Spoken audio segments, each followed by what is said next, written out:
What the? This is probably a niche video for people that use Final Cut Pro.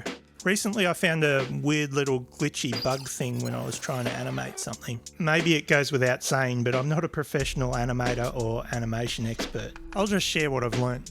In a few of my videos I've used a little pickle character. Essentially it's me in pickle form. Pickle!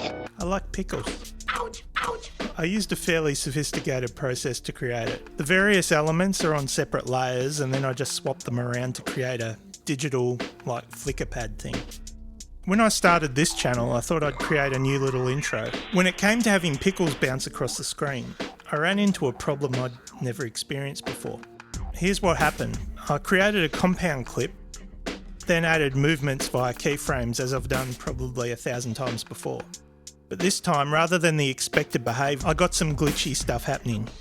You can see when I drag the playhead through the clip it looks fine. My pickle bounces are My pickle bounces across and stays put.